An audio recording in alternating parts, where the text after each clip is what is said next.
जब घर में अंधकार छा जाता है तो प्रकाश लाने के लिए आप क्या करते हैं? दीपक ढूंढते हैं और उसकी लौ को प्रज्वलित करते हैं और फिर अंधकार अपने आप दूर हो जाता है। अब आप कहेंगे कि इसमें कौन सी नई बात है? यदि अंधकार को दूर करना है तो दीपक की लौ को प्रज्वलित तो करना ही पड़ता है। यही बात तो समझने की है। यदि अंधकार से लड़ना है तो अंधकार का सहारा नहीं लिया जा सकता, उसके लिए प्रकाश की आवश्यकता होती है। घृणा का अंत करना है तो उसे घृणा से अंत नहीं किया जा सकता, उसे प्रेम की आवश्यकता होती है। शत्रुता का अंत शत्रुता से नहीं किया जा सकता, उसे क्षमा की आवश्यकता होती है। यदि आपको नकारात्मक ऊर्जाओं से लड़ना है तो स्वयं को सकारात्मक बनाना होगा और तभी आपके जीवन में वास्तविक आनंद आ सकेगा।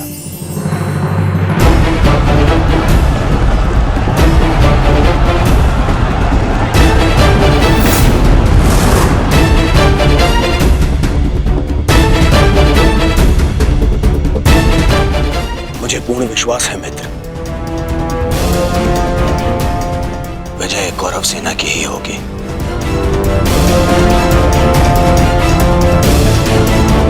मित्र, जब हम पहली बार मिले तब से तुमने मेरा शुभ चाहा है। आज एक सूत पुत्र कौरव सेना का सेनापति है तो वो केवल तुम्हारे कारण। नहीं मित्र, मैंने जो स्वप्न देखा उसकी वास्तविकता और उसका गुण तुम में प्रारंभ से था। मैं तो केवल इस स्वप्न के पूर्ण होने का साक्षी हूं बस।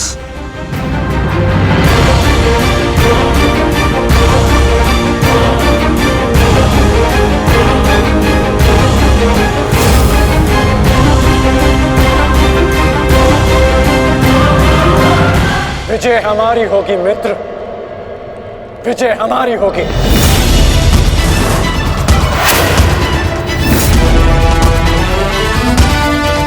हाँ मित्र, अवश्य हमारी ही होगी। ये प्रण है सेनापति का, या तो वो अपनी सेना को विजय दिलाएगा या विजय की प्राप्ति के लिए लड़ते लड़ते अपने प्राण त्याग देगा।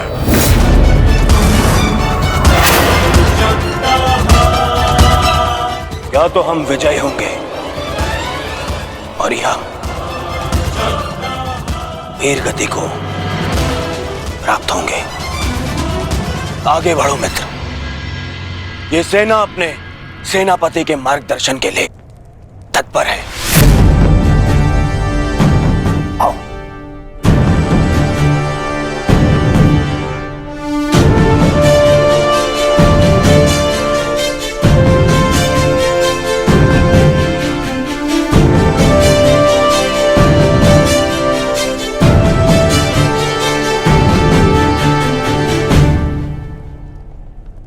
सेनापति मार्गदर्शन करता है परंतु विजयश्री वीर सैनिकों के कारण संभव होता है।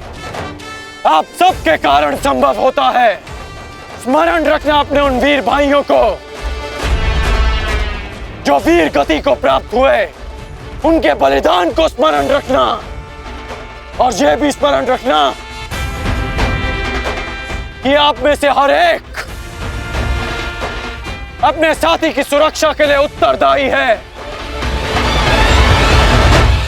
और मन में यह विश्वास रखना कि यह युद्ध हमारा है और हम इस पर विजय पाकर रहेंगे। हर हर महादेव, हर हर महादेव, हर हर महादेव, हर हर महादेव।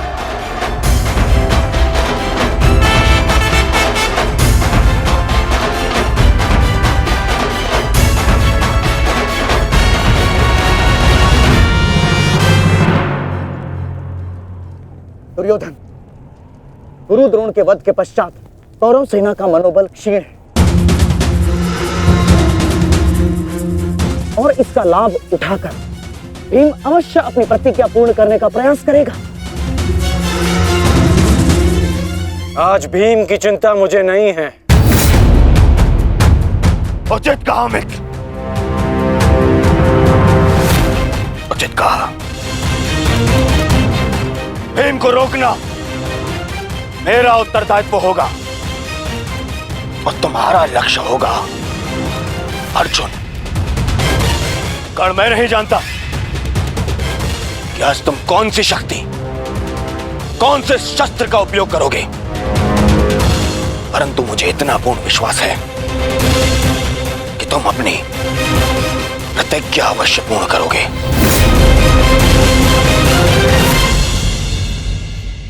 कर्ण के अंत के साथ ही इस युद्ध का भी अंत हो जाएगा माधव, और उसके पश्चात अपनी प्रतिज्ञाओं को पूर्ण करने की औपचारिकता शेष है। प्रतिज्ञा पूर्ण होगी मित्र।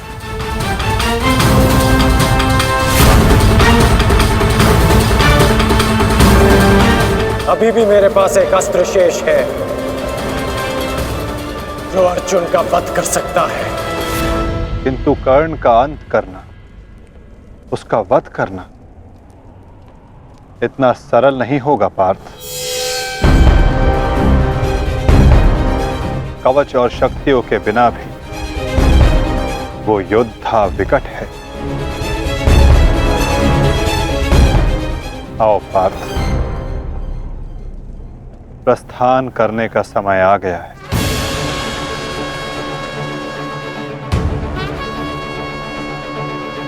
युद्ध का 16वां दिन।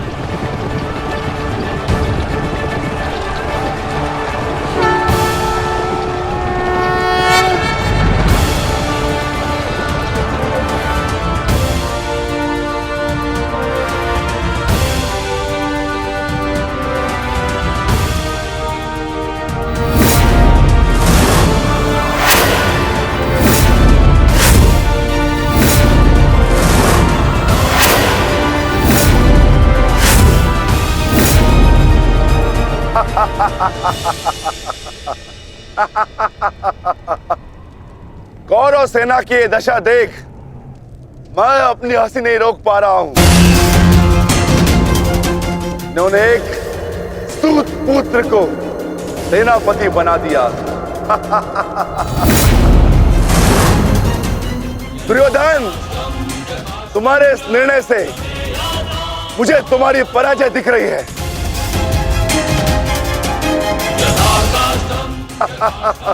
तुम्हारी हंसी के पीछे मुझे तुम्हारा भय दिख रहा है वृकोदर, और भय मनुष्य को दुर्बल बना देता है। आशा है कि तुम इस युद्ध में जीवित रहोगे। ये तो समय ही बताएगा कि कौन भयभीत रहेगा और कौन जीवित।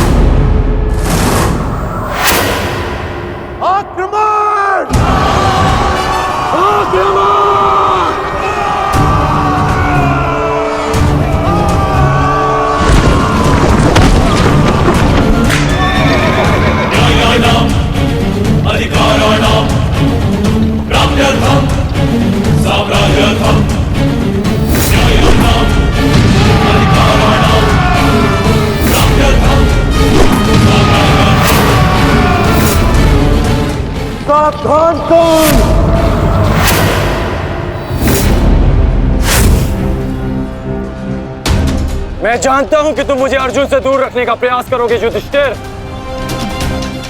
परंतु तुम्हारा यह प्रयास सफल नहीं हो पाएगा।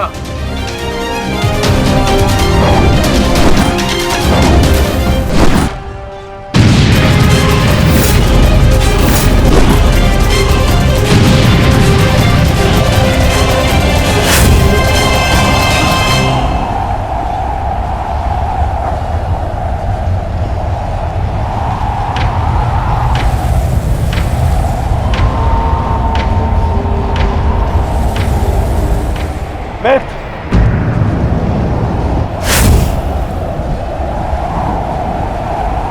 इस युधिष्ठिर को मैं संभालता हूं। तुम जाकर अर्जुन का वध करके आओ। चलो सत्यसेन।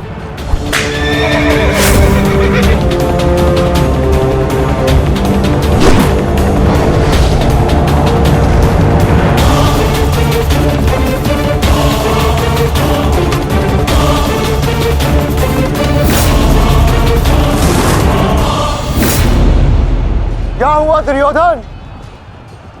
तुम्हारा नया सेनापति युद्ध के प्रारंभ होते ही थक गया। नहीं युधिष्ठिर, नहीं, उसे मैंने भेज दिया ताकि तुम्हें आज एक बार फिर युद्ध सभा की हार का स्मरण करा सकूं।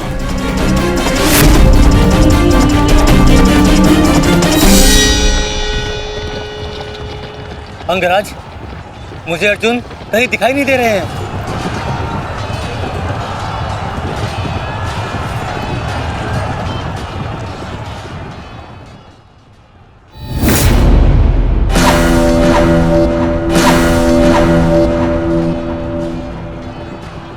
अर्जुन की प्रत्यंचा की टंकार मैं सुन सकता हूं सत्यसेन। पूर्व की ओर चलो।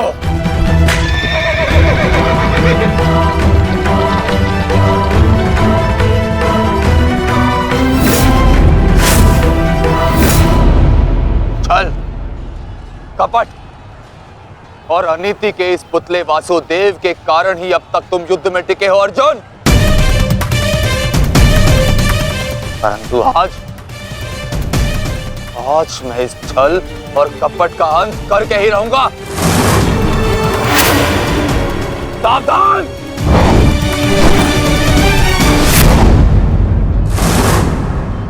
आचार्य द्रोण के साथ जो हुआ उसके कारण अश्वत्थामा अत्यंत क्रोध में, और एक पुत्र के लिए ऐसा क्रोध स्वाभाविक है। आशा करता हूं पार्थ कि तुम अपने गुरुपुत्र की इस दुष्टता को अनदेखा कर दोगे।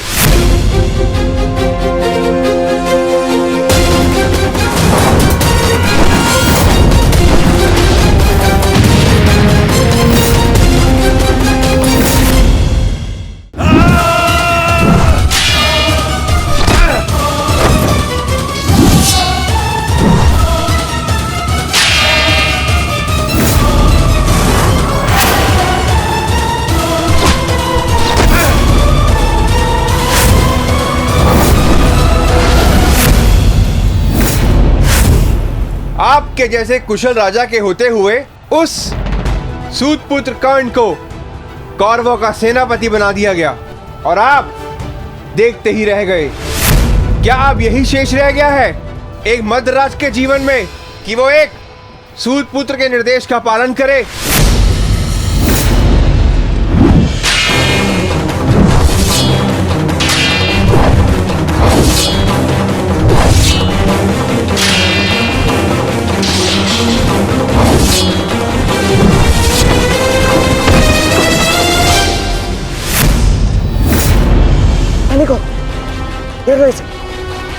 घेर लो इसे, मारो।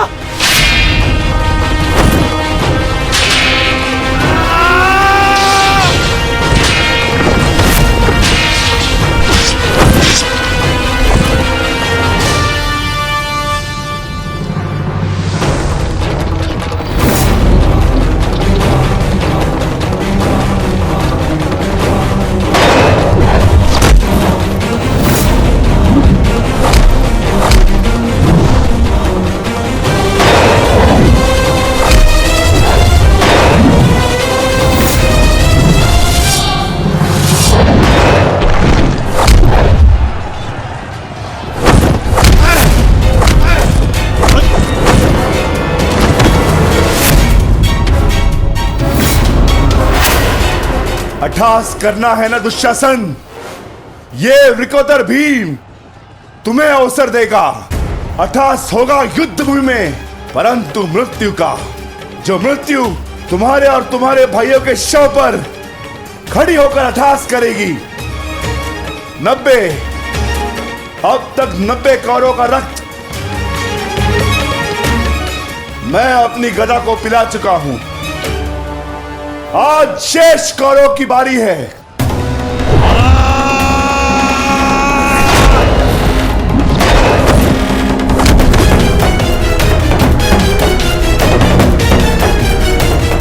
मैंने प्रतिज्ञा ली है, तुम 100 कौरव भाइयों का वध मैं स्वयं करूंगा, परंतु मरने से पहले मैं तुम्हें तड़पता देखना चाहता हूं, ठीक वैसे जैसे अभिमन्यु तड़पा था, ठीक वैसे जैसे पांचाली तड़पी थी। तुम्हारे हाथों से बचने के लिए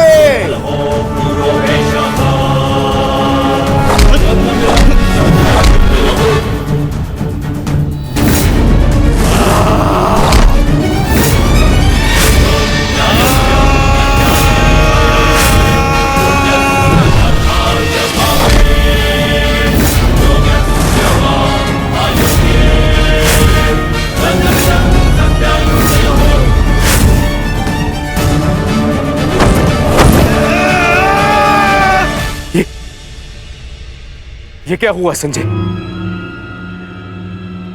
ये किसकी चीख? ये कौन है जो पीड़ा से तड़प रहा है?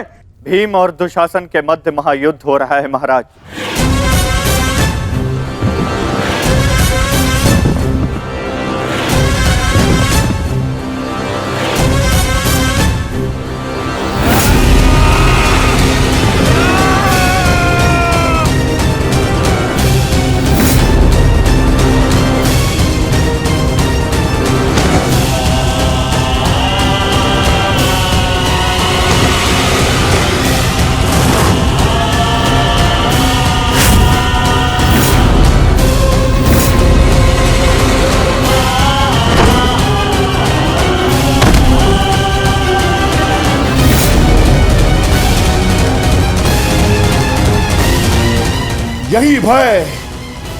यही भय मैं देखना चाहता हूं तुम सभी के मुख पर। मृत्यु को समीप आते देख तुम लोग जितना भयभीत हो जाओगे, मुझे तुम्हारा वध करने में उतना ही आनंद आएगा।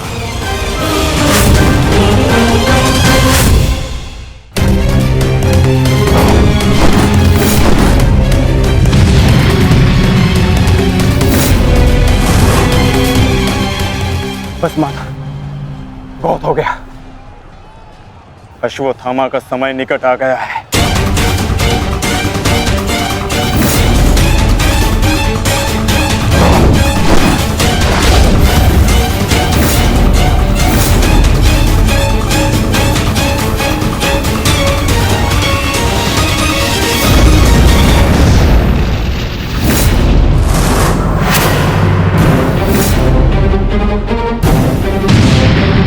समय तो द्वंद्व पूर्ण होने का आ गया है अर्जुन।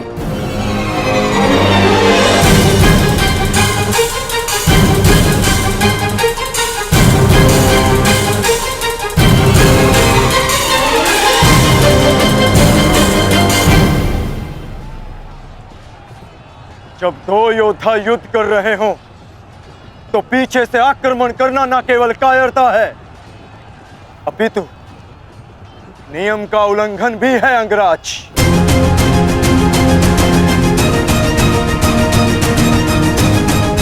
अश्वत्थामा, तुम जाके दुर्योधन की सहायता करो। अब ये द्वंद्व मैं पूर्ण करूंगा।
जब अपने पक्ष का योद्धा दुर्बल हो रहा हो तो उसकी सहायता करना ना ही कायरता है और ना ही नियमों का उल्लंघन। यदि कायर होता अर्जुन तो मेरा वार तुम्हारे बाण को नहीं, तुम्हारी छाती को चीर देता। आओ अर्जुन, वर्षों के इस द्वंद्व को पूर्ण कर लिया जाए। आओ।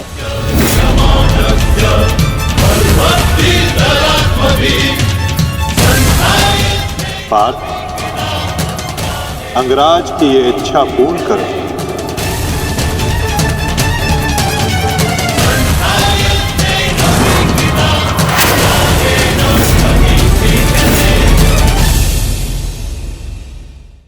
एक ना एक बार हर युवा के जीवन में एक ऐसा समय आता है जब उसे लगता है कि उसके माता पिता उसके साथ बहुत कठोर हो रहे हैं। मैं आपसे पूछता हूं, क्या आपने कभी कुम्हार को मटकी बनाते हुए देखा है? वो गीली माटी से मटके को चाक पर आकार देता है और वास्तविक आकार वो मटकी को तब देता है जब वो लकड़ी के संभल से मटके को बाहर से पीटता है। हम सभी उस कुम्हार को मटके को पीटते हुए देखते हैं, परंतु उस कुम्हार के उस हाथ को नहीं देखते जो मटके को भीतर से बाहर की मार से सहारा दे रहा है। हमारे माता पिता भी ऐसे ही होते हैं। अपनी संतान के भले के लिए, उसके भविष्य को आकार देने के लिए कभी कभी वो कठोरता को भी अपनाते हैं। आप केवल उनकी कठोरता को मत देखिए, उस संभल को भी देखिए जिसने आपको भीतर तक से संभाल कर रखा है।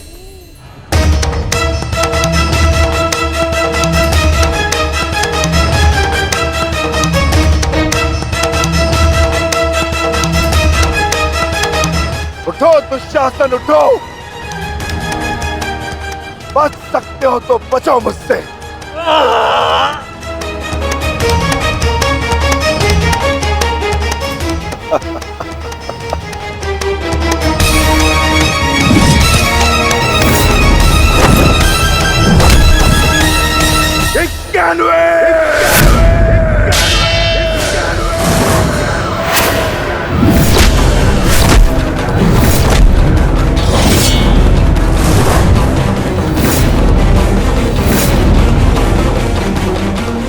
और सुन रहे हो दुर्योधन, पांचाली के होते नग्न शरीर पर सहस्त्रों लोगों की दृष्टि पड़ी थी।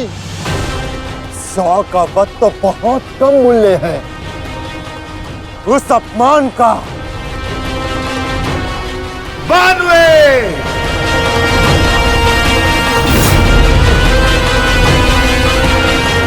आज एक पांडव की मृत्यु तो निश्चित है।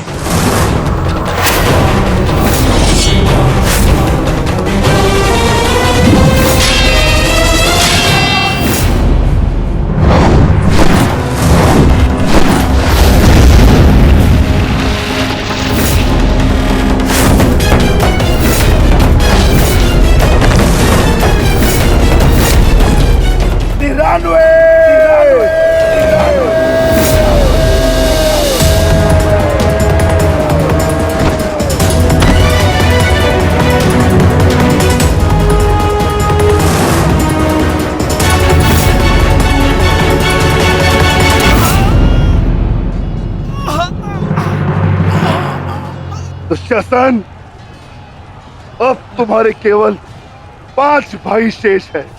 मांगो, उनसे अपने प्राणों की रक्षा की भीख मांगो। वर्ण करो वो द्यूतसभा किस प्रकार पांचाली ने तुम्हारे चंगू से छूटने के लिए प्रयत्न किए थे और तुम्हें जरा सी भी दया नहीं आई। आज मुझसे दया की आशा मत रखना दुशासन। जहां भी जाओगे वहां तुम्हारे कौरव भाइयों का वध होगा।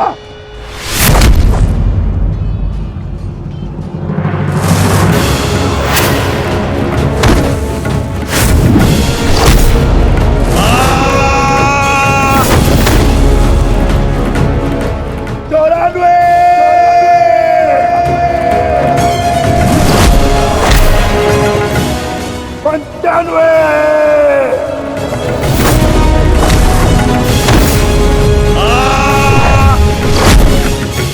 97 सेनापति कर्ण, मेरी रक्षा करो। सेनापति कर्ण, मेरी रक्षा करो। शासन संकट में है। सत्यसेन, रथ को दुशासन की ओर लो, शीघ्र।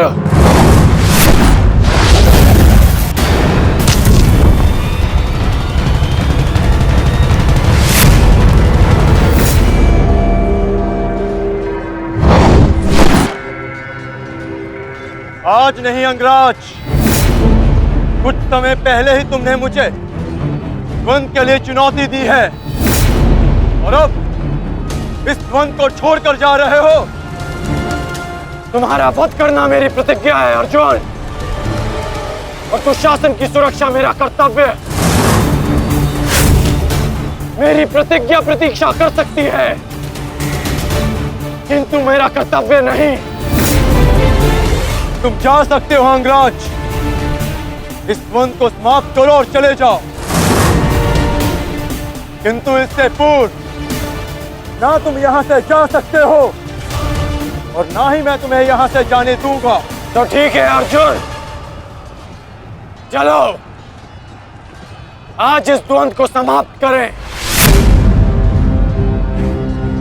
आप जानते हैं माधव कि भले ही मेरे पास वास्तविक शक्ति नहीं, परंतु तब भी मैं इस द्वंद को एक बाण में समाप्त कर सकता हूं।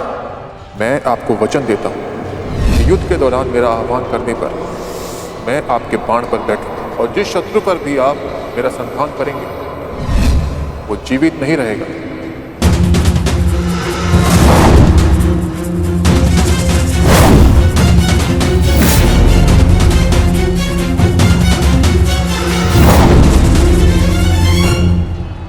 अश्वसेना,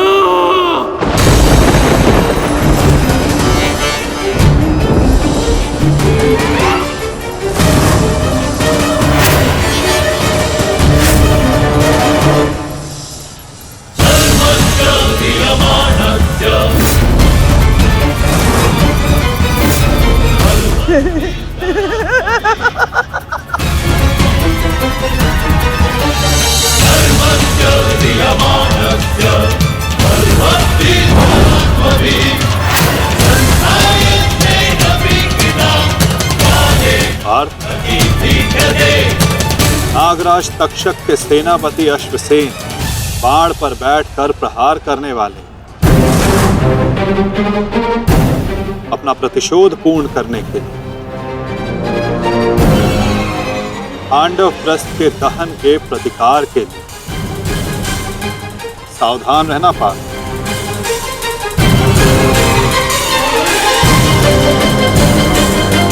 जाओ अश्वसेना, अर्जुन का वध कर अपने ऋण से मुक्त हो जाओ।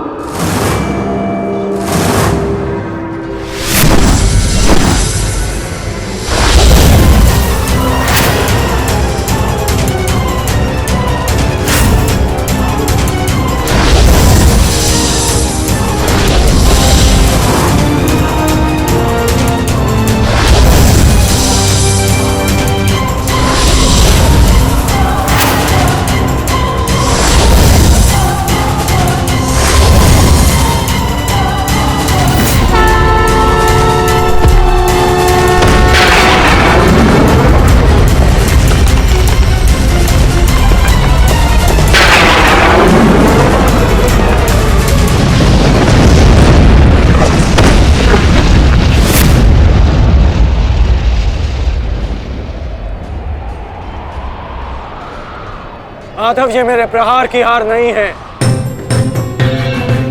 ये आपकी जीत है। पुनः आपने अर्जुन की रक्षा की, किंतु कब तक आप और भाग्य अर्जुन की सुरक्षा करते रहेंगे?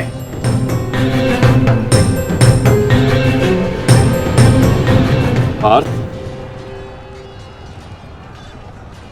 रथ का पहिया निकालने में मेरी सहायता करो।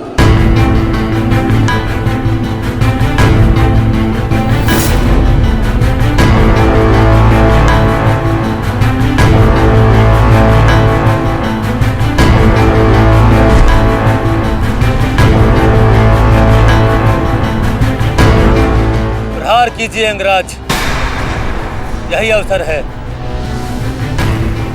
अपनी प्रतिज्ञा पूर्ण कीजिए। मैं निशस्त्र पर प्रहार नहीं करता सत्यसेन, चाहे वो किसी भी पक्ष का हो। इससे योद्धा की कायरता सिद्ध होती है। धनुष उठाओ पार्थ, बाण संधान करो।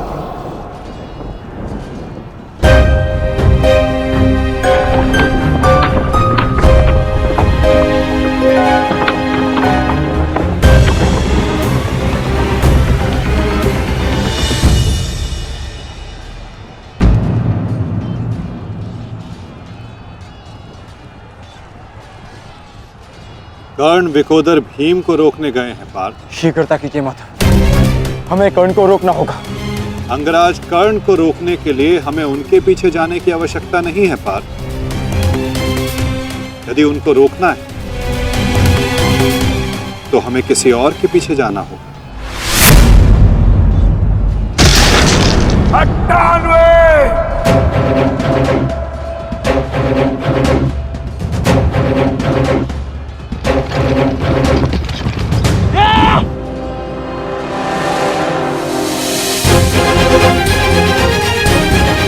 मामा श्री, मेरी रक्षा कीजिए। मुझे जीवित नहीं छोड़ेगा मामा श्री, मेरी सहायता कीजिए मामा श्री।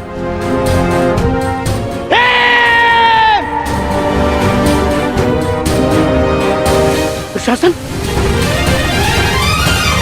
इस समय तुम्हारी रक्षा तुम्हारे मामा की नहीं, तुम्हारे भाव के वश में है। जितनी गति से हो सके भाग जाओ, भाग जाओ, भाग जाओ दुशासन।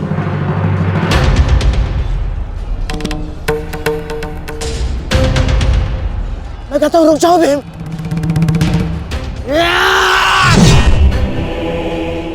और मैं कहता हूं मेरे सामने मत रुकना मामाश्री। आपका अंत करने की प्रतिज्ञा मेरी नहीं, मेरे अनुज सहदेव की है। परंतु आज आपने मेरे प्रतिज्ञा के मध्य आकर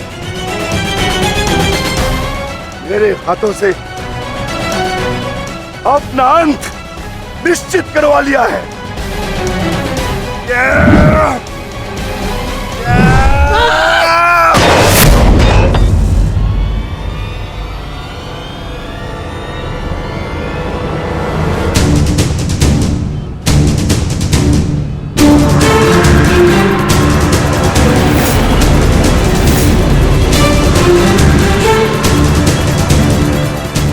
कदाचित कोई और दिन होता तो आपकी रक्षा नहीं करता गांधार राज, परंतु आपका सौभाग्य कि मैं कौरव सेना का सेनापति हूं और आप मेरे पक्ष में हैं,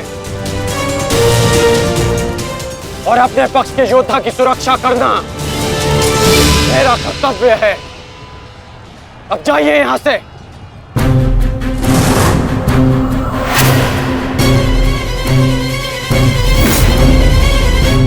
नहीं करण, अभी नहीं, चेतावनी देता हूं, मेरे प्रतिज्ञा के बीच में से हट जाओ। कहीं ऐसा ना हो कि मेरे अनुज का अधूरा द्वंद मैं पूरा कर दूं। हट जाओ मेरे मार्ग से। इस समय हम दोनों एक दूसरे के मार्ग में नहीं, हमारी प्रतिज्ञा एक दूसरे के समक्ष खड़ी है।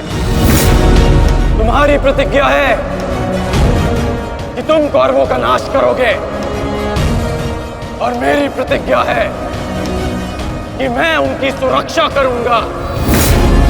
हम दोनों में से किसी एक को तो अपने मार्ग से हटना होगा भीम, और इसका परिणाम केवल द्वंद से निकलेगा। तो आ जाओ भीम।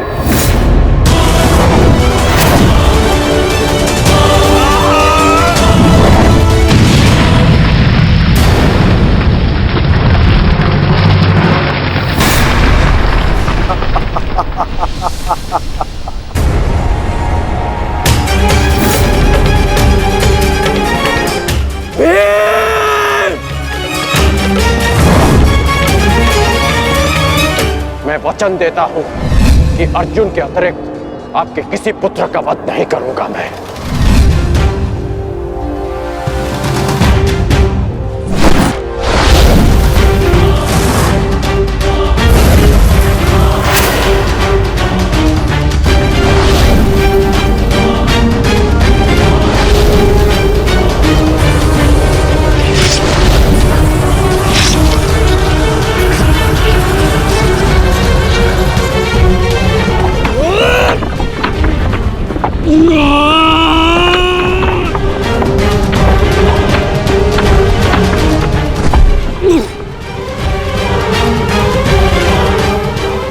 सत्यसेन!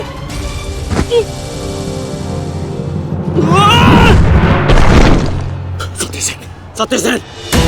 सत्यसेन, तुम्हें कुछ नहीं होगा।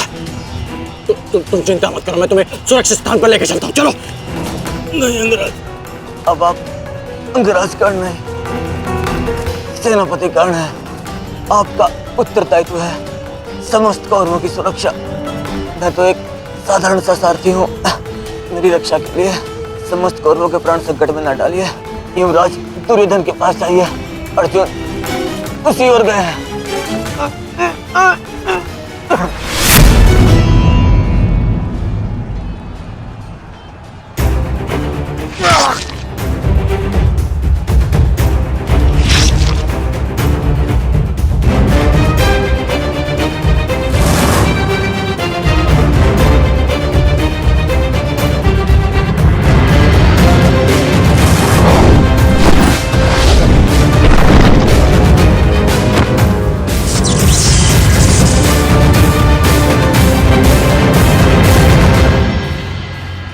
एक प्रतिज्ञा ने तुम्हें बचा लिया भीम।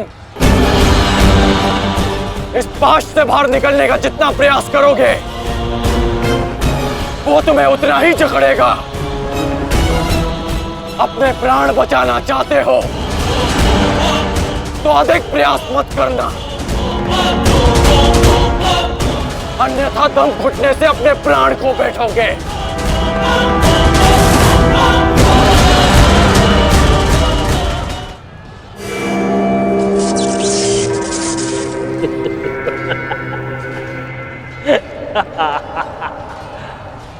वाह विक्रोधर, वाह क्या दृश्य! मुझे उस सभा का स्मरण हो गया जब मैं पांचाली को घसीट कर लाया था। दुशासन! क्रोध आ गया भीम, क्रोध! क्षमा करना भीम, क्षमा करना कि तुम्हारी भाभी को नहीं, तुम्हारी अर्धांगिनी को। इस समय तुम्हारी अर्धांगिनी है या भाभी? एक एक माह बांट कर रखा है या फिर एक एक वर्ष? ठीक कहा था अंगराज, उचित कहा था। वैश्य, वैश्य! मन करता है अपने ज्येष्ठ का प्रतिशोध लेने के लिए उस पांचाली का जहां कुरुक्षेत्र में वस्त्राहरण करूं, विक्रोधर बार बार वस्त्राहरण करूं।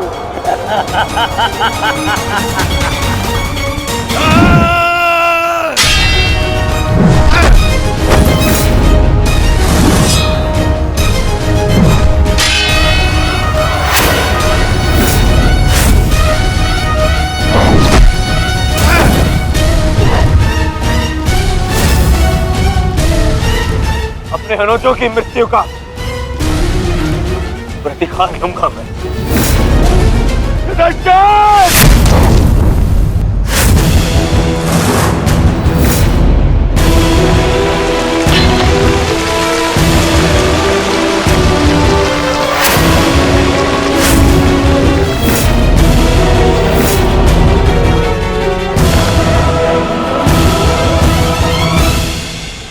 तुम भूल रहे हो दुर्योधन, इस पांडव का एक अनुज भी है और उसका नाम है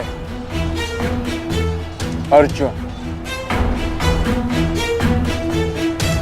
अर्जुन! दुर्योधन को जाने दो। तो छुड़ा लो कर्ण। इससे पहले भी रंगभूमि में तुम इस अस्त्र से दुर्योधन की रक्षा कर चुके हो। स्मरण है ना?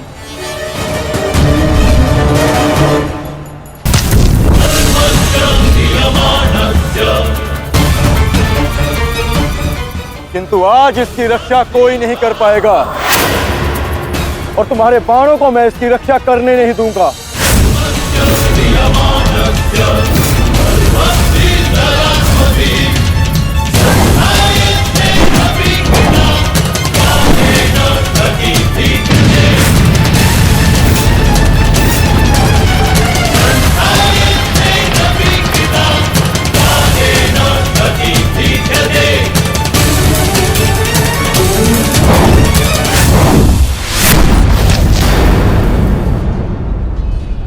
यदि यहां मेरा मित्र संकट में है तो वहां तुम्हारा ज्येष्ठ भी संकट में है अर्जुन।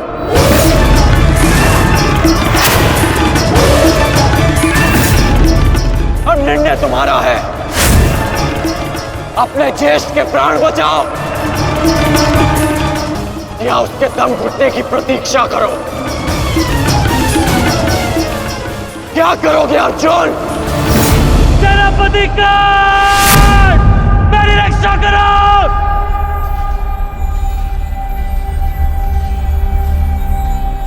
असंभव। भीम तो बंधन में बंधा है, फिर तो शासन क्यों चीख रहा है?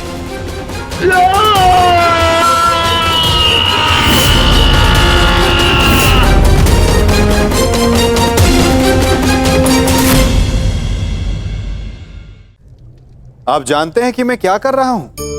मैं प्रतीक्षा कर रहा हूं कि कब इस वृक्ष पर फल लगेंगे और मैं उन मीठे फलों के रस को चख पाऊंगा। हंसी आ गई ना आपको? आप भी सोच रहे होंगे कि भला कौन सा मूर्ख बबूल के पेड़ को बोकर आम खाने की इच्छा रखता है। यदि कांटे बोए हैं तो फल नहीं, कांटे ही मिलेंगे।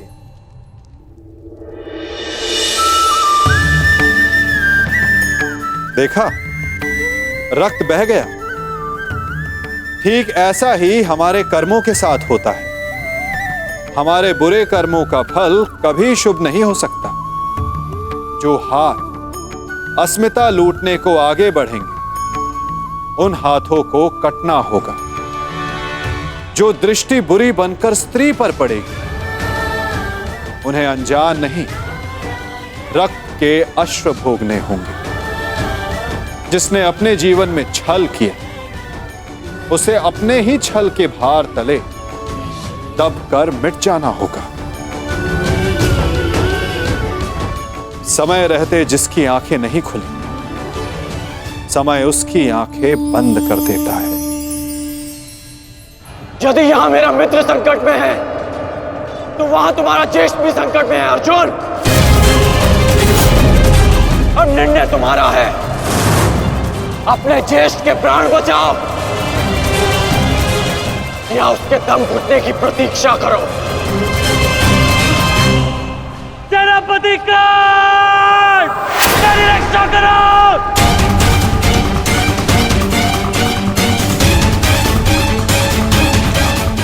संभव।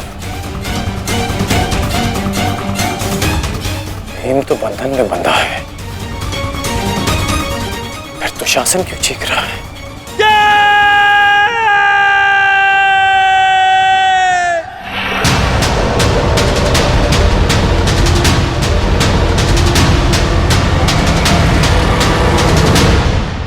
तुम ये सोच रहे हो ना कर्ण कि विकोदर भीम तुम्हारी पाश से कैसे निकल गए? कदाचित तुम भूल रहे हो कि विकोदर भीम पवन पुत्र है और पवन को कौन रोक सकता है?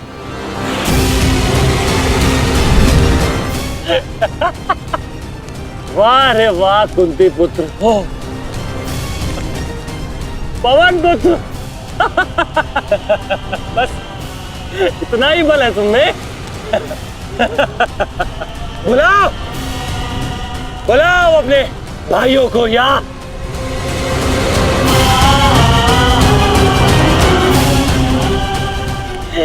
5 पिताओं को।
क्या कहा था तुमने?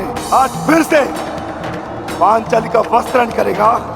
मैं आज और इसी क्षण तुम्हारे प्राण हर लूंगा, घृणित दुशासन।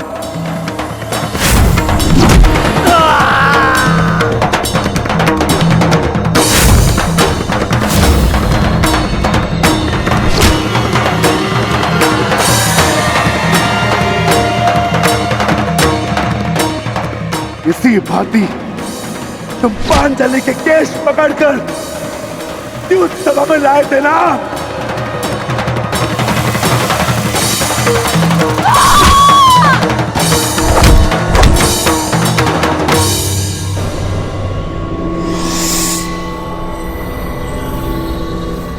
बुला दुशासन, बुला बुला अपने उस ज्येष्ठ भ्राता को जिसके कारण आज तेरी यह दशा हुई है। बुला अपने 98 भाइयों को जो तेरे कारण और तेरे ज्येष्ठ के कारण धरती और नरक के मार्ग में फंसे हैं। बुला दुशासन, बुला। आज तो तू बुला। तुझको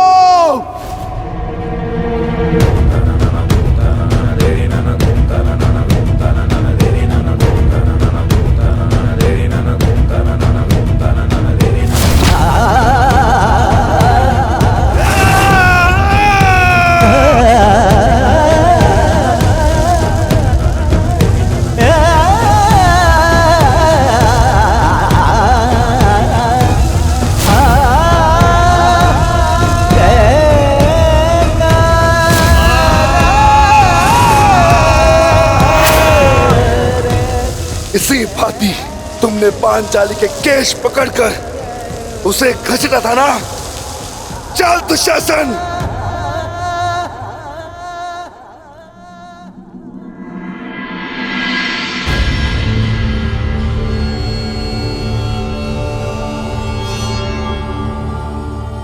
प्रणिपात माता।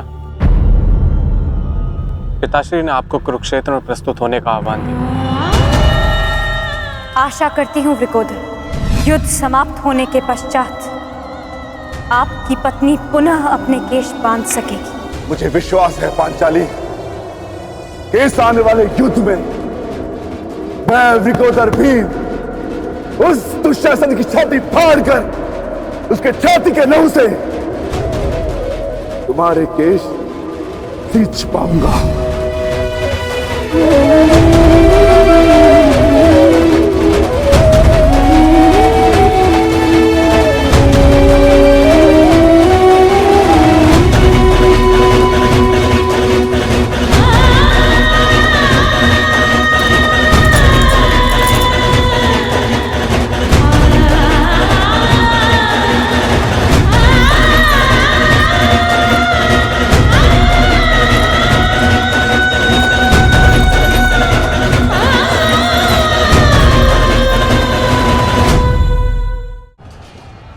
भ्राता भीम की पुकार का अर्थ तो समझ रहे हो ना दुर्योधन। आज तुम्हारा 99वां अनुज भी जीवित नहीं बचेगा। जिस प्रकार उस युद्ध सभा में हम कुछ ना करने के लिए विवश थे, आज उसी प्रकार तुम अपने अनुज की रक्षा ना करने के लिए विवश हो। विवशता क्या होती है उसका भान आज होगा तुम्हें। तुम्हारा अंत करने से पूर्व तुम्हें तुम्हारे किए कुकर्मों का भान कराना आवश्यक है दुर्योधन। हम तो उस दिन विवश थे, किंतु मैं तुम्हें एक अवसर देता हूं। सूर्य अस्त होने में अभी 2 घड़ी शेष हैं और तुम्हारे अनुज के पास थी।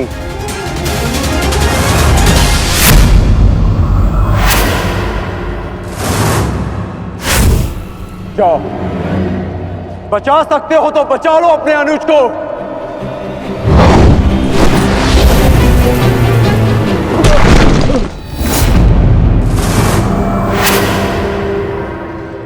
जाओ दुर्योधन, दौड़ाओ अपना रथ और बचा लो दुशासन के प्राण। कर चलो।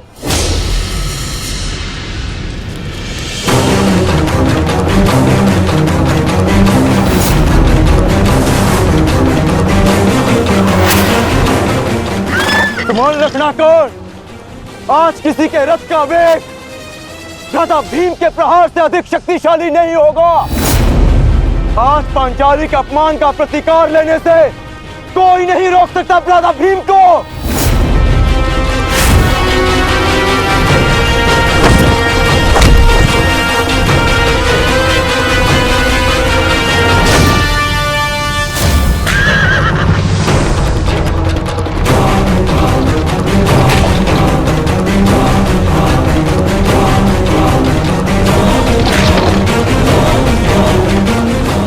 शीघ्रता करो मित्र।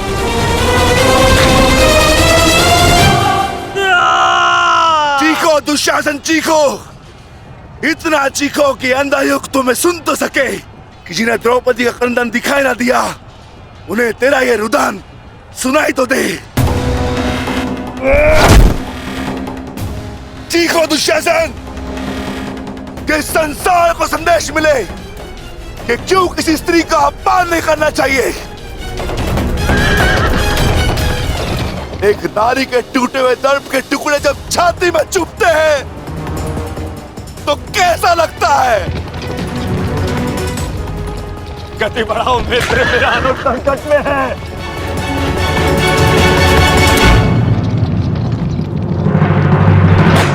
इस बाएं हाथ से तुम द्रौपदी के केश पकड़े थे ना, स्मरण है ना नीच।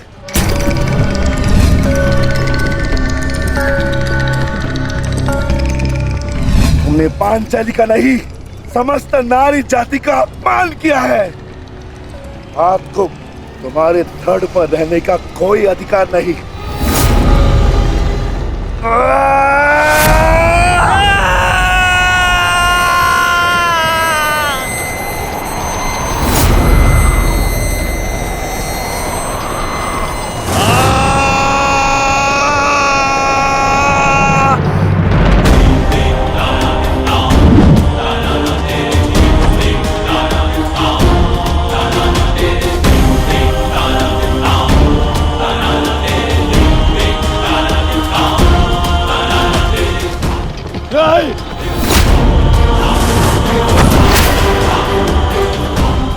इसी दाएं हाथ से तुमने द्रौपदी का चीर पकड़कर खींचा था ना?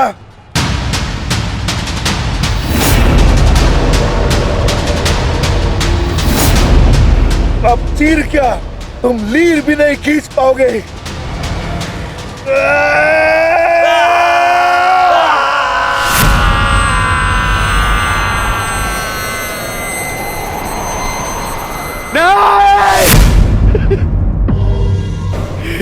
बस करो संजय, बस करो, मुझे कुछ और नहीं सुनना। दुशासन!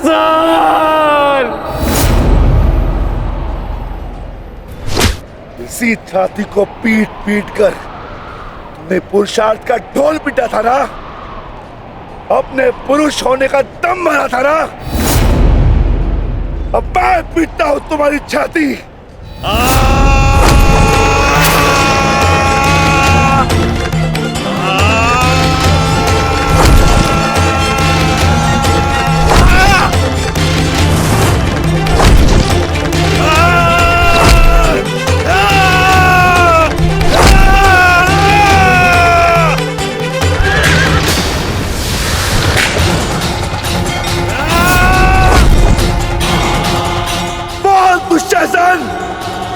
तुमने क्या कहा था पांचाली को? बोल, तुमने क्या कहा था पांचाली को? वैश्या! बोल दुशासन, फिर से बोल।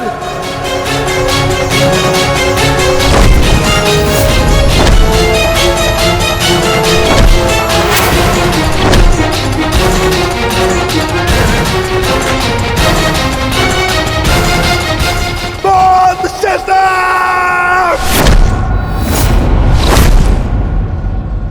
दुशासन, बोल।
मुझे क्या बना दिया दुशासन?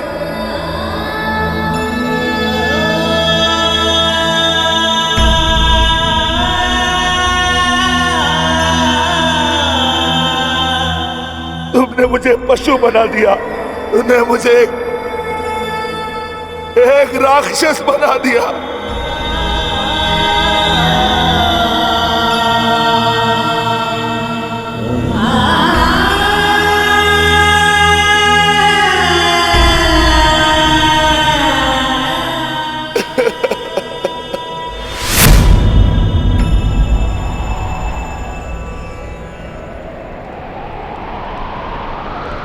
मैंने अपनी प्रतिज्ञा पूर्ण की पांचाली, परंतु मेरे प्रश्न का उत्तर पूर्ण नहीं हुआ। क्यों मुझे ऐसे युग में जन्म लेना पड़ा जहां मुझे अपने ही भाई के रक्त से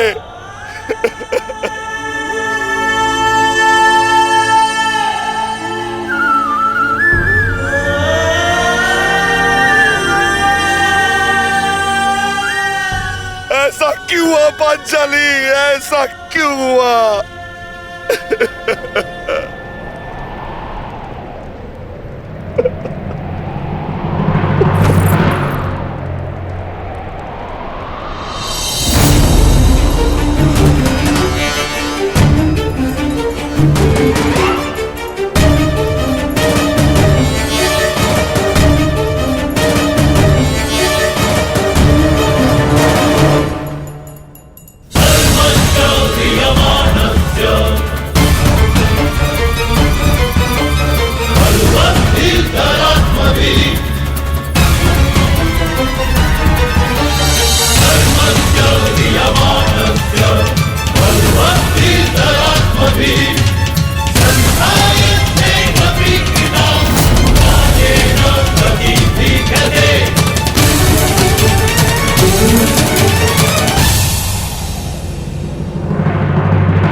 देख रहे हो युवराज दुर्योधन,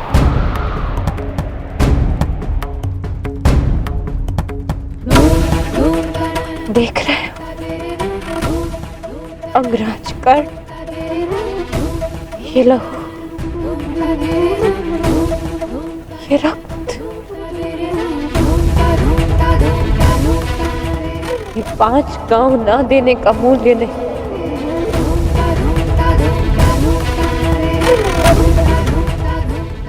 ये पंचभूत से बनी सृष्टि के सबसे बड़े सृजन, स्त्री के अपमान, उसे यातना देने का मूल्य।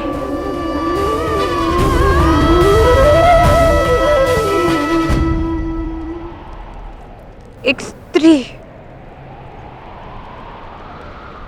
एक माता, एक पत्नी का जब जब अपमान होगा,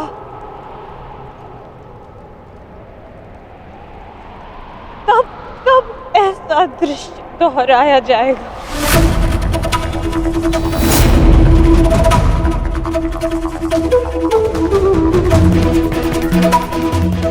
तब तब ऐसा दृश्य दोहराया जाएगा दुर्योधन।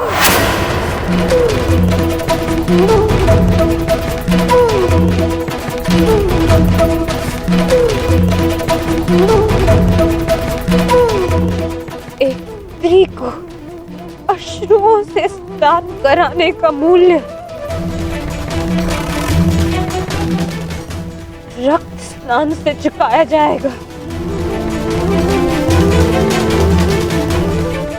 आज मेरी पीड़ा कम नहीं हुई है और बढ़ गई है।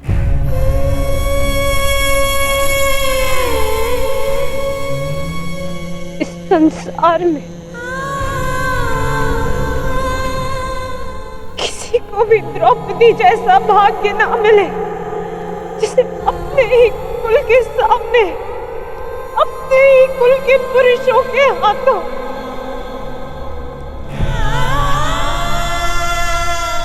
अपमान सहना पड़ा और अपने ही कुल के वंशजों के रक्त से स्नान करना पड़ा।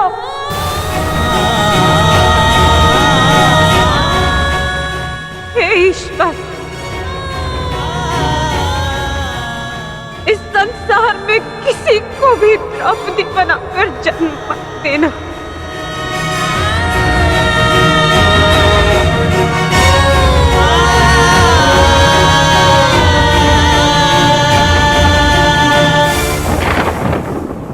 आपके लिए अपने प्राण देकर प्रसन्नता होगी मुझे, क्योंकि मेरे माता पिता ने आज तक मेरा मुख नहीं देखा और मेरे लिए आप ही मेरे पिता और आप ही मेरी माता हैं। मेरा भाई, मेरा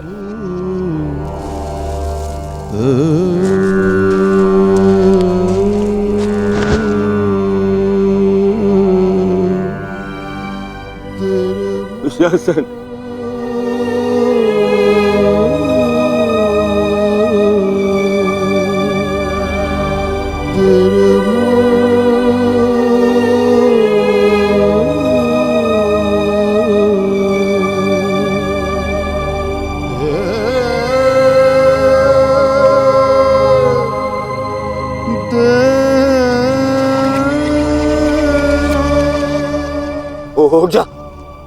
उठ जा देख, युद्ध समाप्त हो गया है।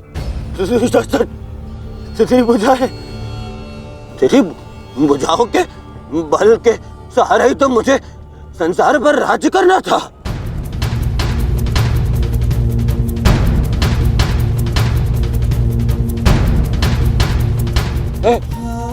दुशासन, मेरा अनुज नहीं, तेरी आंखें का तू अनुज, मुझे यूं अंधकार में छोड़कर मत जा अनुज।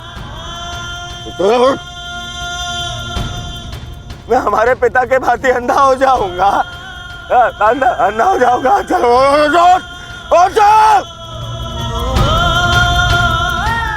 अरे अरे इसकी बुझाएं क्या है? अरे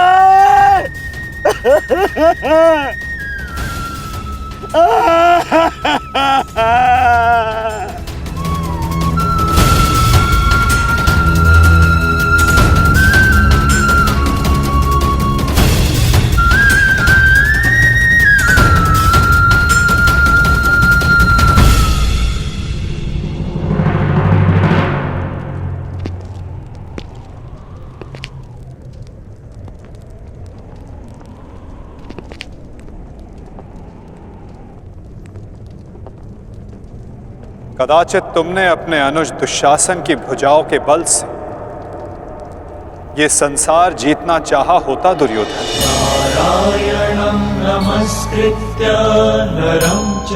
तो आज सारा संसार तुम्हारा दास होता, किंतु नहीं, तुमने इसकी भुजाओं के बल से एक स्त्री का वस्त्र हरण करना चाहा दुर्योधन। कदाचित तुमने इसकी दुर्जयता के बल से तीनों लोकों पर शासन करना चाहा होता दुर्योधन, तो आज तुम्हें वो भी मिल जाता। परंतु नहीं, तुमने ऐसा नहीं किया दुर्योधन। तुमने अपने अनुज दुशासन के मन में कुटिलता और कुचक्र का षड्यंत्र रच दिया। कदाचित तुमने अपने नेत्रों को उचित मार्ग दिखाया होता दुर्योधन, परंतु तुमने अपनी उन आंखों से महाविनाश का स्वप्न देखा।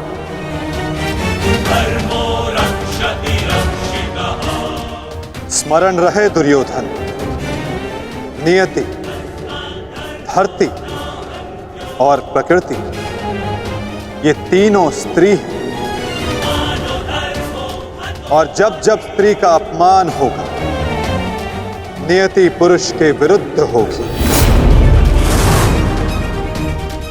धरती उस अपमान का भार नहीं सहेगी और प्रकृति उसे नष्ट कर देगी।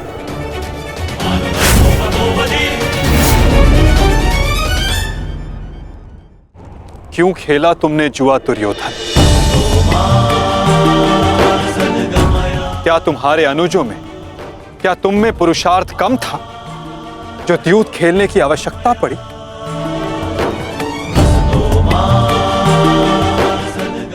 इसी द्यूत के कारण एक स्त्री पहले अपने ही अश्रों में नहाती है और अब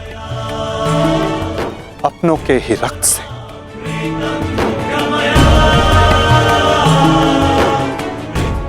क्यों किया तुमने ये लालच दुर्योधन? क्यों रचा ये कुचक्र? इसी द्यूत, इसी कुचक्र, इसी लालच के कारण रचता है ये युद्ध, ये महाविनाश, ये महाभारत।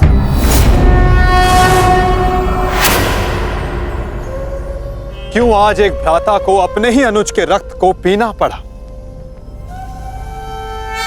और दूसरा आज स्वयं के रक्त में लथपथ है? स्मरण रहे, जो हाथ स्त्री की लाज, उसके मान के रक्षण के लिए, यदि वो हाथ स्त्री की लाज उतारने का दुस्साहस करेंगे, उसका मान भंग करने का दुस्साहस करेंगे, तो उन हाथों को धड़ से अलग कर दिया जाएगा।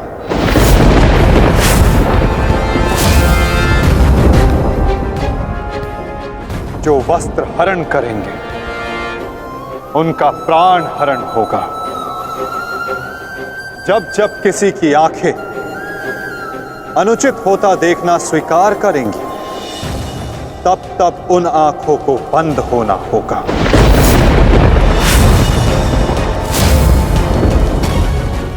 यही नियति है, यही प्रारब्ध है और यही है इस महाभारत का कारण और निवारण।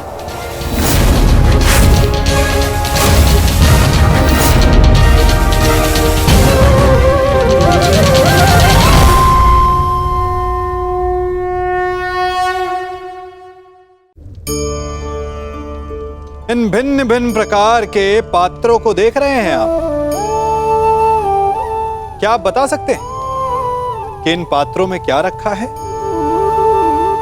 आपको लग रहा होगा कि इसमें भिन्न भिन्न प्रकार के द्रव्य है ना? परंतु ऐसा नहीं है। इन सभी में एक ही जल है। देखिए,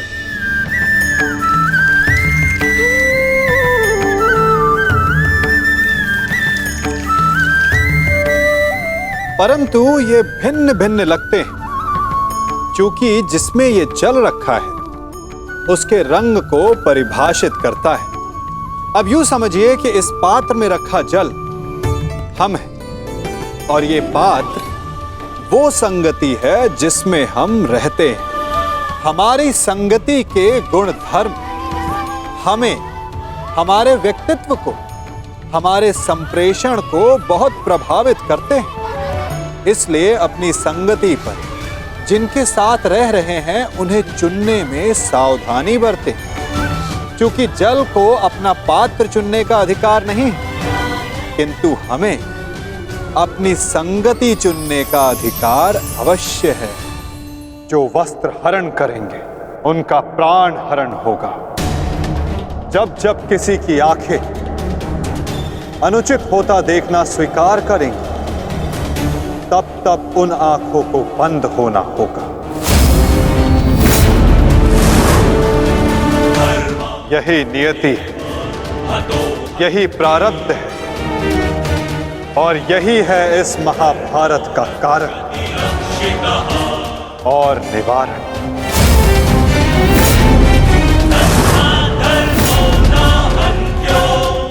अधर्म की ओर धर्म के बढ़ते बाणों को रोकने का प्रयास करने वालों को बाणों की शैया पर विश्राम करना होगा।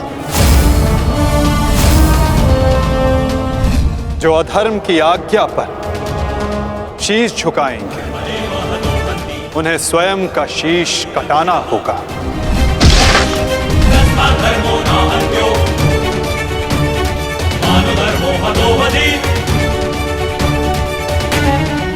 अधर्म को ना किसी का कवच बचा सकता है, ना ही किसी के बाण।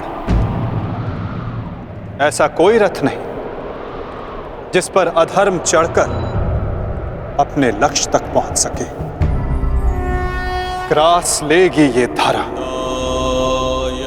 उस अधर्मी को भी, और अनचाहे उसका साथ देने वाले के रथ को भी। जो एक झूठे वचन के लिए सत्य के चक्र के समक्ष आकर खड़ा होगा, उसे स्वयं सत्य के चक्र के साथ धंसना होगा।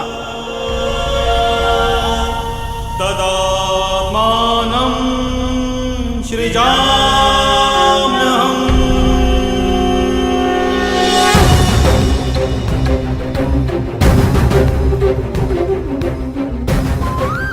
ये तुम्हारे अपमान का नहीं, समस्त स्त्री जाति के अपमान का प्रतिकार है पांचाली। संसार को समझना होगा कि कभी किसी स्त्री को प्रतिशोध के लिए ना ललकारें, क्योंकि प्रतिशोध पाकर मन की अग्नि शांत नहीं होती, अपितु और धधकती है। यही है इस महाभारत का संदेश और नियति का उपदेश।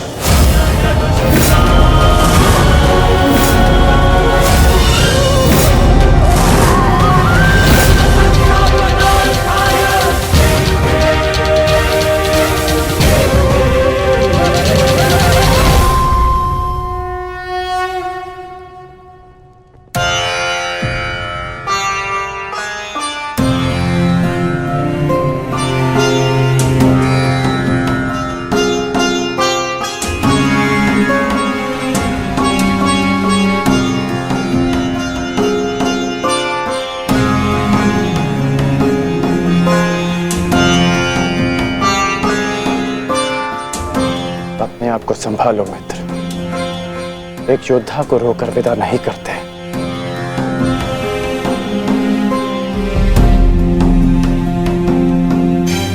हम तो शासन का बलिदान जो व्यर्थ नहीं जाने देंगे। आगे बढ़ो मित्र, अपने अनुज की अंतिम विधियां पूर्ण करो।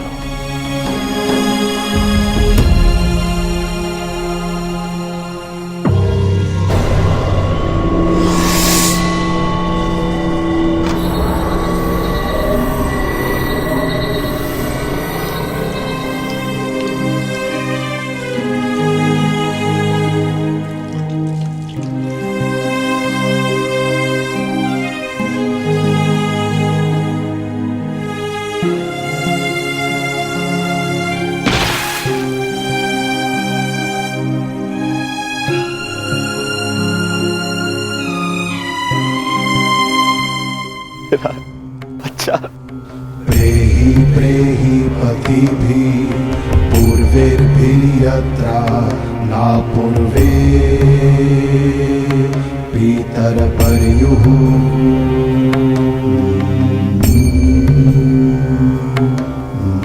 भूभराजना स्वधया वरुणं च दिवम्। पुत्र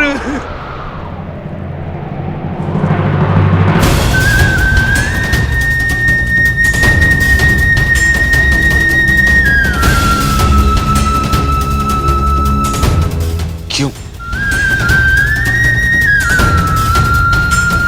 कैसे कैसे होने दिया तुमने ये?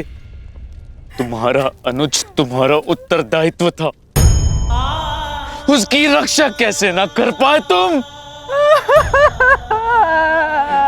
मैं नेत्रहीन हूं पुत्र, परंतु ऐसा प्रतीत होता है जैसे किसी ने मेरा एक नेत्र छीन लिया है।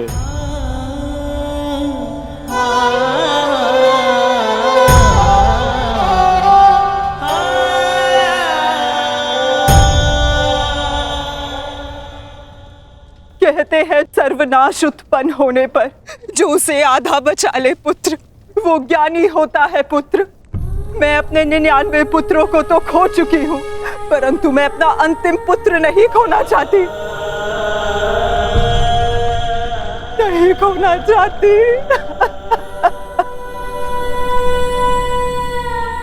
बंद कर दो ये महाविनाश दुर्योधन, और लौट चलो। किसी को तो रहने दो जो हमारा पिंड दान कर सके।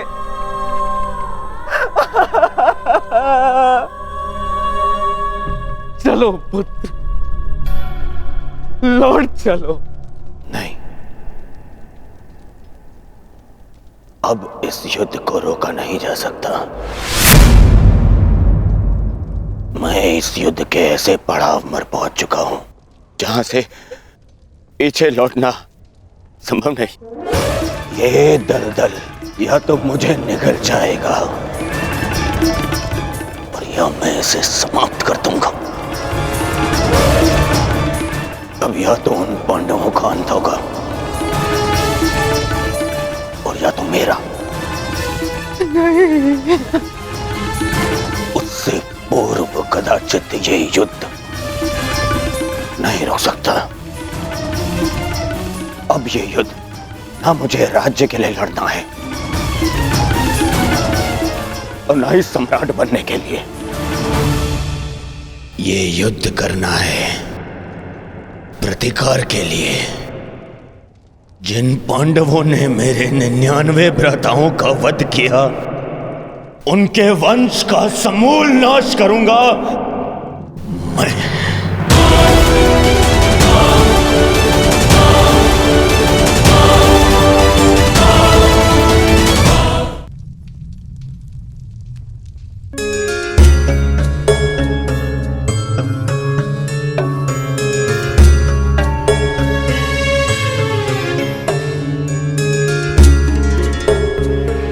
किस चिंतन में डूबे हो युधिष्ठिर?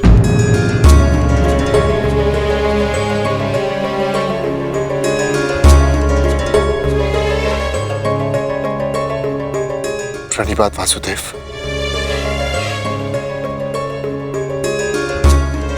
तुमने मेरे प्रश्न का उत्तर नहीं दिया युधिष्ठिर। हाँ वासुदेव, मेरा मन अशांत है। बुद्धि पर जैसे भ्रम की धूल सी जमी है। समझ में नहीं आ रहा है वासुदेव कि इस महायुद्ध से हमें क्या प्राप्त होगा। आश्चर्य, धर्मराज के मन में ऐसा असमंजस। वासुदेव, मैं आपसे निवेदन करता हूं कि मुझे धर्मराज कह के मत पुकारिए। इस धर्म युद्ध में बिखरे अधर्म की छींटें मुझ पर भी पड़ी हैं। मैं धर्मराज कहलाने योग्य नहीं हूं वासुदेव। युद्ध में शरीर और सेना के बल से अधिक महत्वपूर्ण आत्मबल होता है युधिष्ठिर।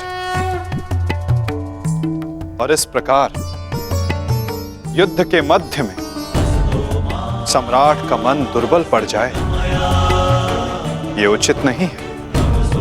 तुम ये मत भूलो युधिष्ठिर कि ये महायुद्ध केवल तुम्हारा नहीं है, ये संपूर्ण भारतवर्ष की उस प्रजा का भी है जो न्याय चाहती है, जो अधर्म से मुक्ति चाहती है, जो तुम्हें हस्तिनापुर का योग्य उत्तराधिकारी मानते हैं,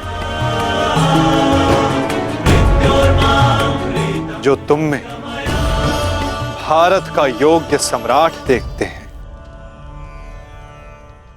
इस युद्ध में तुम्हें सम्राट बनते देखने के लिए अनगिनत सैनिकों ने अपनी आंखें बंद कर ली युधिष्ठिर, और आज भी अनगिनत सैनिक सज्ज हैं अपना बलिदान देने के लिए। एक सम्राट का कर्तव्य है कि वो अपनी सेना, अपनी प्रजा का मार्गदर्शन करे, ना कि स्वयं दुविधा में फंस जाए।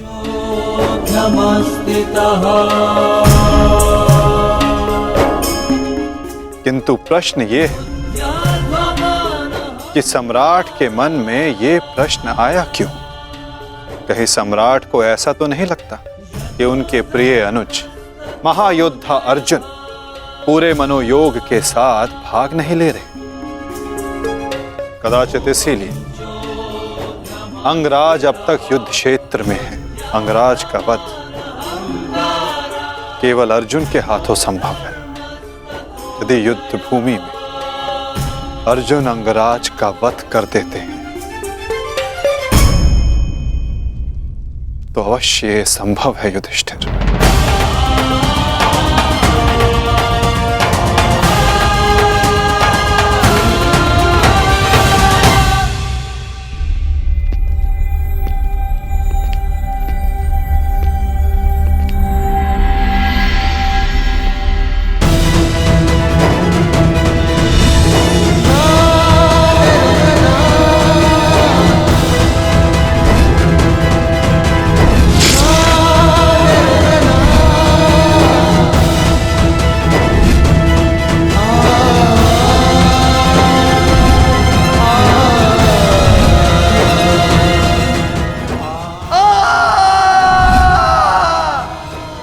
जीवन पर परिवर्तन के लिए संघर्ष किया, क्योंकि जब भी मैंने ऐसा किया तो मैंने लोगों की आंखों में आशा की किरण देखी।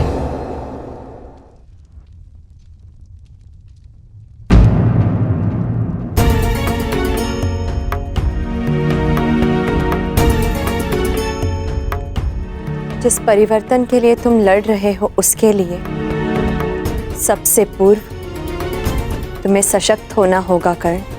कुछ समझ नहीं पा रहा हूं वृषाली। लगभग अपने सारे प्रिय खो चुका हूं। हमारी अगली पीढ़ी जिसके लिए मैंने परिवर्तन का स्वप्न देखा था वो तो बची ही नहीं। फिर इस परिवर्तन का क्या लाभ?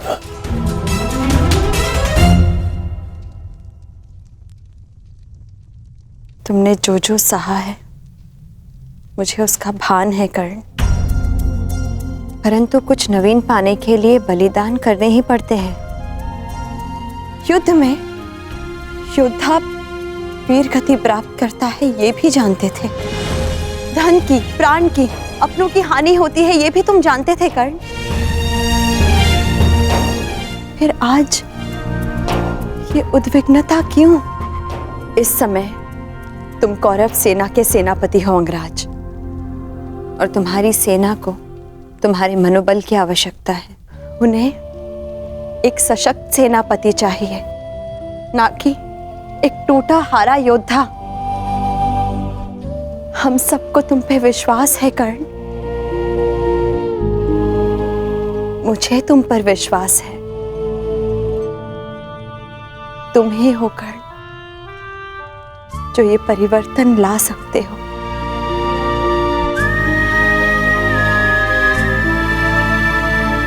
मैंने तुम्हें कितने कष्ट दिए हैं, फिर भी सदा तुमने मेरा साथ दिया, मुझे साहस दिया।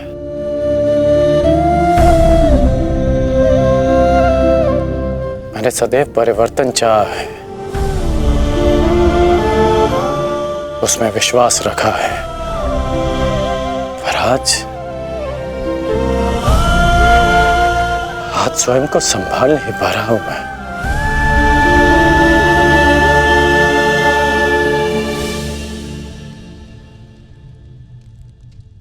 स्वयं को संभालो सरसेनापति,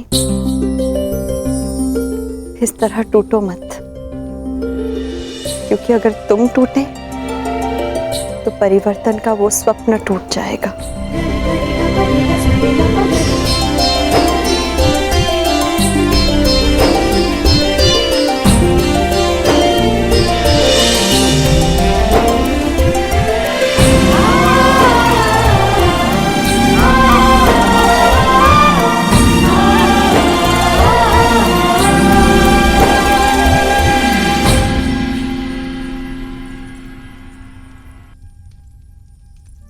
जी एकांत।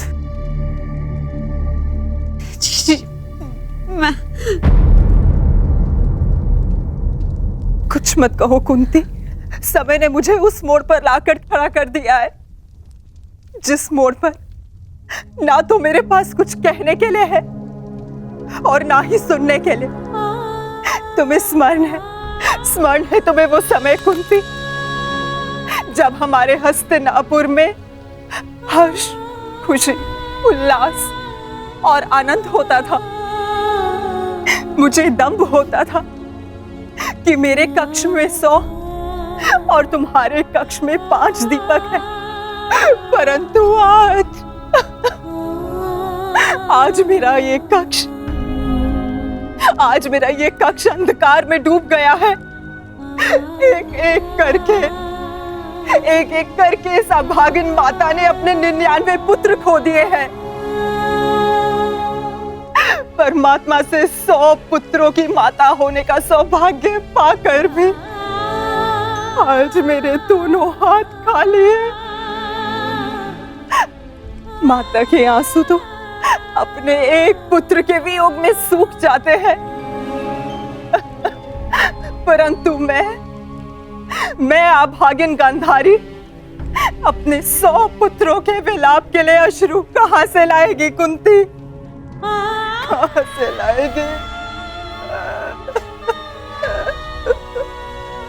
ऐसा नहीं है दीदी, ये दुर्भाग्य नहीं, हमारी असफलता है। दीपक का दर में जलना ये तो संभालने वाले के हाथ में है कि वो उस दीपक से प्रकाश करवाता है या अपने घर को सुहा कर लेता है या अपने संतान पर अपना नियंत्रण खोने के कारण ये युद्ध हुआ है, जिसका परिणाम हम माताएं भुगत रही हैं। जो पीड़ा आपकी है जीजी, वही पीड़ा मेरी भी है। आज हम जिस परिस्थिति में हैं, मैं भी स्वयं उसी परिस्थिति में बंधी हूँ।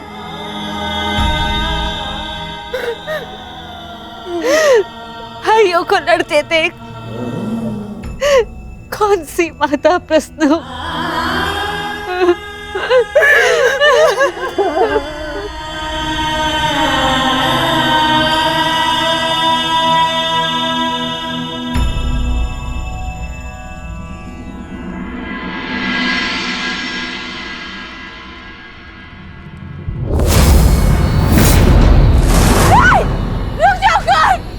रुक जाओ अर्जुन, रुक जाओ, मैं हाथ जोड़ती हूँ, दोनों रुक जाओ।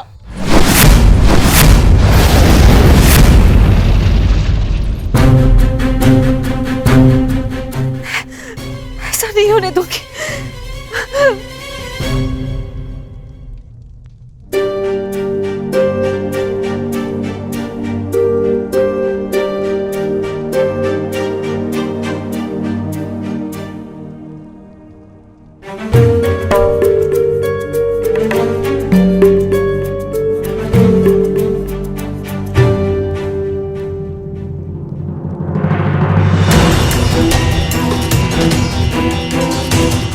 राजमाता,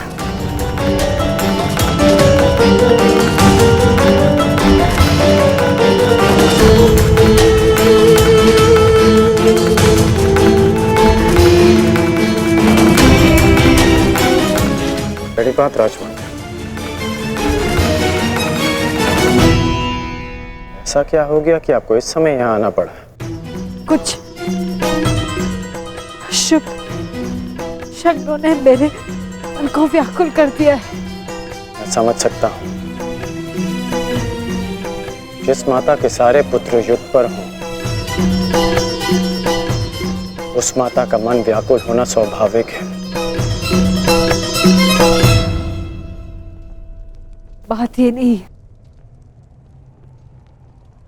मैंने दुस्वप्न देखा। कैसा दुस्वप्न? तुम बांध छड़ा आगे जा रहे हो, अर्जुन भी सजा है, पर दोनों ने बांध संधान कर दिया। और मैं बीच में आ गई, किंतु तुम दोनों ने बांध छोड़ दिया। फिर क्या हुआ? फिर मेरा सपना टूट गया। जो स्वप्न आपने पूरा देखा ही नहीं, उसके लिए आप व्यथित क्यों हो रही हैं? मैं व्यथित हूं क्योंकि बांध किसी का भी हो, किसी की भी छाती भेदे, पीड़ा मेरे को ही होनी है। संसार की दृष्टि में आपकी कोख 5 बार भरी है। ये आपका दुर्भाग्य था या मेरा प्रारब्ध? हमें इसे स्वीकारना होगा राजमाता। तुमसे विनती करती हूँ, इस युद्ध को त्याग दो। क्या ये विनती आप अर्जुन से कर सकती हैं? बताइए।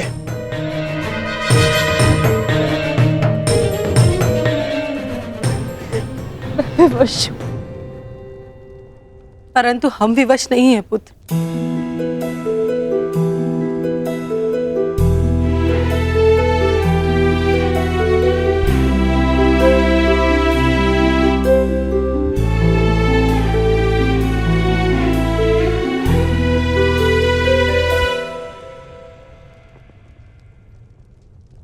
छोड़ दो ये युद्ध पुत्र, छोड़ दो।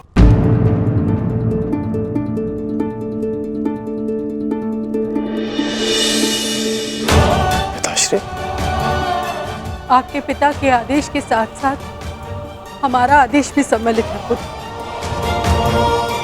छोड़ दो ये युद्ध पुत्र। ये युद्ध परिवर्तन के लिए नहीं, विनाश के लिए।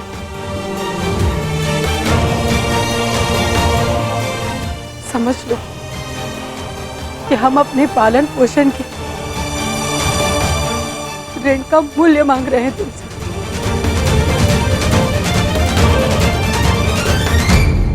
लौट चलो पुत्र, लौट चलो।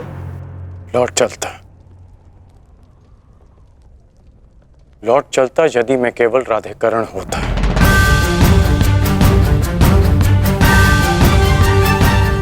अब मैं कौरव सेना का सर सेनापति हूं पिताश्री। मैं नहीं लौट सकता।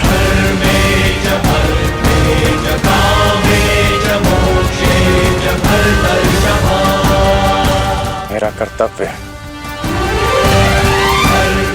आपका आदेश न मानने के लिए मुझे विवश कर रहा है। मैं नहीं लौट सकता माता। ब्रह्म मुहूर्त में देखा गया सपना सत्य नहीं होता है पुत्र।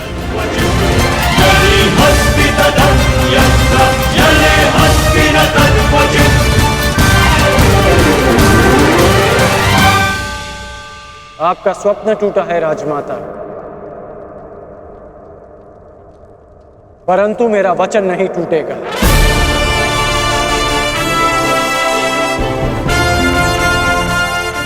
सूर्योदय होने को है। मेरा अर्घ देने का समय हो गया।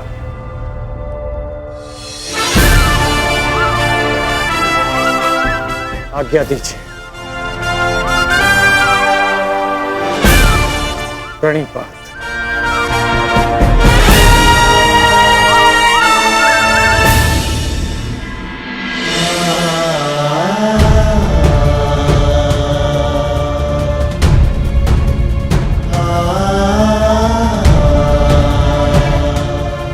आज्ञा दीजिए पिताश्री।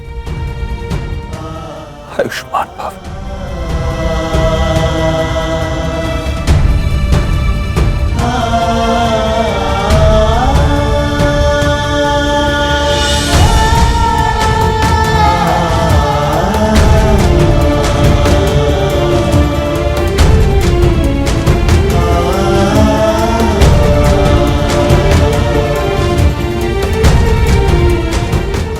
अश्रु नहीं माता,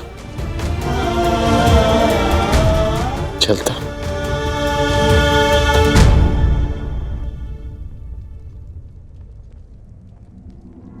यशस्वी भव।